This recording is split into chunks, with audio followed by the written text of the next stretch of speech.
ജാൻമണിയുടെ fake മുഖംമൂടി വലിച്ചു കീറിയിരിക്കുകയാണ് ഗബ്രിയും ജിൻഡോയും.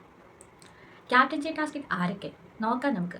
അതിന് മുന്നേ വീഡിയോ ആദ്യമായിട്ട് കാണുന്നവരുടെ ചാനൽ സബ്സ്ക്രൈബ് ചെയ്യണം, ലൈക്ക് ചെയ്യണം, കമൻറ്റ് ചെയ്യണം. അതെ, മോർണിംഗ് ആക്ടിവിറ്റി നടന്നൊരു സംഭവമാണ്.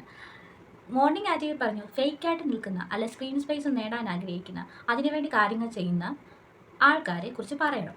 അതെ, ഗബ്രി വന്നു. ഗബ്രി പറഞ്ഞത് ആദ്യം ജിൻഡോയെ കുറിച്ചാണ്. ജിൻഡോയുടെ കാര്യങ്ങൾ പറഞ്ഞു. ജിൻഡോ ഈ കണ്ണാടി നോക്കിയിട്ട് ഓരോ ആക്ടിവിറ്റീസ് കാണിക്കുന്നതൊക്കെ സ്ക്രീൻ സ്പേസിന് വേണ്ടിയിട്ട് പുറത്തേക്കൊരു താനൊരു കോമഡി എന്നുള്ള രീതിയിലേക്ക് ആക്കാൻ ശ്രമിക്കുന്നു എന്ന് പറഞ്ഞു.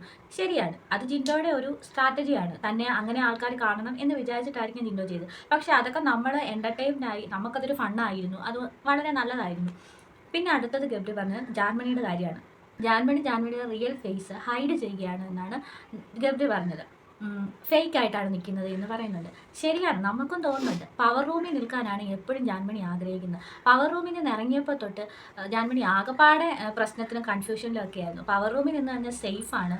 അതുപോലെ നോമിനേഷനിൽ വന്നു കഴിഞ്ഞപ്പോഴും ആകെപ്പാടെ ടെൻഷൻ, കുഴഞ്ഞു വീഴുക, പ്രശ്നങ്ങൾ. പവർ റൂമിൽ നിന്ന് ഇറങ്ങിയതിന് ശേഷം ഇപ്പുറത്തെ ടണർ റൂമിൽ വന്നതിന് ശേഷം ബെഡ് ശരിയല്ല, അത് ശരിയല്ല, ഇങ്ങനെ ഓരോരോ കാര്യങ്ങൾ ജാൻമണി പറയുന്നുണ്ട്. ശരിക്കും ഒരു സേഫ് ഗെയിം കളിക്കാൻ വേണ്ടിയിട്ടാണ് ജാൻമണി ശ്രമിക്കുന്നത്. അത് മാത്രമല്ല, ആരെയും തനിക്ക് വേദനിപ്പിക്കാൻ ഇഷ്ടമില്ല, താൻ എല്ലാവരോടും കൂട്ടാണ് എന്നുള്ള രീതിയിൽ പവർ റൂമിൽ നിൽക്കുന്ന സമയത്ത് പോലും ആർക്കും എതിരെ ഒരു തീരുമാനം എടുക്കാനോ വ്യക്തമായ അഭിപ്രായം തുറന്നു പറയാനോ പലപ്പോഴും ജാൻമണിക്ക് ഒരു ബുദ്ധിമുട്ട് കാണുന്നുണ്ട്, നമ്മൾ കണ്ടുവരുന്നതാണ്. അതുകൊണ്ട് ഈ കാര്യങ്ങളൊക്കെ ഗബ്രി പറഞ്ഞ 100% ശരി വെക്കുന്ന കാര്യങ്ങൾ തന്നെയാണ്. ഇതേ അഭിപ്രായം തന്നെ ജിൻഡോയും പറയുന്നുണ്ട്. ജാൻമണി പുറത്ത് നല്ല സ്ട്രോങ് ആയിട്ട് ഒരാളാണ്, പക്ഷേ ഇവിടെ വരുമ്പോൾ ചെറിയ ചെറിയ കാര്യങ്ങൾക്ക് പോലും സെൻറ്റിമെൻ്റ് ആകുന്നു, കരയുന്നു, വിഷമിക്കുന്നു.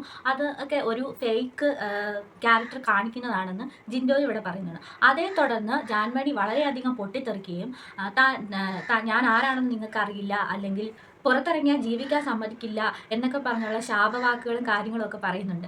ഇതൊരു ബിഗ് ബോസ് ഷോയാണ്. ഇവിടുത്തെ കണ്ടസ്റ്റൻസുകൾ എല്ലാവരും ഒരുപോലെയാണ്. ആർക്കും ഒരിച്ചിരി കൂടുതലോ കുറവോ ഒന്നുമില്ല. എല്ലാ കണ്ടസ്റ്റൻസും തുല്യമായിട്ട് തന്നെയാണ്. താൻ ഇങ്ങനെ ഒരു കമ്മ്യൂണിറ്റിയിൽ നിന്ന് വന്നു എന്ന് പറഞ്ഞിട്ട് ഇതൊക്കെ പുറത്ത് അവരുടെ ആ കമ്മ്യൂണിറ്റിയിൽ നിന്ന് വന്നവരൊക്കെ അവരൊക്കെ ഒരുപാട് സ്ട്രഗിൾ ചെയ്തും ഒരുപാട് വിഷമിച്ചും ഒക്കെയാണ് അവരുടേതായ നിലയും വിലയും ഉണ്ടാക്കിയെടുത്തതും ഈ ജീവിച്ചു പോകുന്നതും ഒക്കെ. ഇതൊക്കെ നമുക്ക് മനസ്സിലാക്കാവുന്ന കാര്യങ്ങൾ തന്നെയാണ്, എല്ലാവർക്കും മനസ്സിലാവുന്നതും.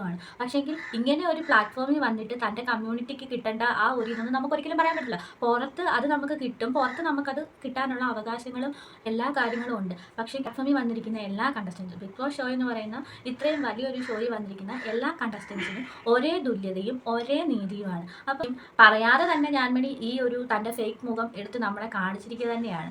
ഗബ്രി പറഞ്ഞത് 100% ശരിവെക്കുന്നതാണ് എന്ന് നമ്മൾ ഇതിലൂടെ തന്നെ മനസ്സിലാക്കേണ്ടിയിരിക്കുന്നു. കാരണം ഗെയിമിനെ ഗെയിമായി കാണാതെ, ഗെയിം ഷോയിൽ പറഞ്ഞ ഒരു കാര്യത്തിനെ അങ്ങനെ കാണാതെ, അത് ഫേക്കാണ്, ഫേക്ക് താൻ അക്സെപ്റ്റ് ചെയ്യുന്നു, താൻ എന്താണെന്ന് മറ്റുള്ളവർക്കറിയാം, ആ ഒരു രീതിയിൽ നിന്ന് ആ ഒരു ആറ്റിറ്റ്യൂഡ് എടുക്കാതെ അതിനെ വല്ലാത്ത രീതിയിൽ പ്രതികരിച്ചു പോയത് കൊണ്ട് ഇപ്പം തന്നെ ജാൻമണിയുടെ ഒരു ഫേക്ക് മുഖം നമ്മൾ കണ്ടിരിക്കുക തന്നെയാണ്.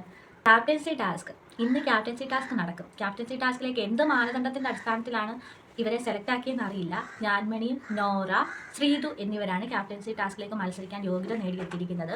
എന്ത് മാനദണ്ഡത്തിൻ്റെ അടിസ്ഥാനത്തിലാണ് എന്ന് നമുക്ക് ഒരിക്കലും പറയാൻ കഴിയില്ല. എങ്കിലും ക്യാപ്റ്റൻസി ടാസ്ക് നോക്കാം, ആരായിരിക്കും ക്യാപ്റ്റനായി വരിക എന്ന് നോക്കാം, വരുന്ന ക്യാപ്റ്റനും പവർ ടീമും എങ്ങനെയുണ്ടെന്നും നമുക്ക് നോക്കാം. ഏതായാലും പുതിയ വിശേഷങ്ങൾ അപ്ഡേഷനൊക്കെ ആയിട്ട് ഞാൻ ഇനിയും വരും. അതുവരെ നിങ്ങളുടെ സ്വന്തം വ്യക്തി. ബൈ.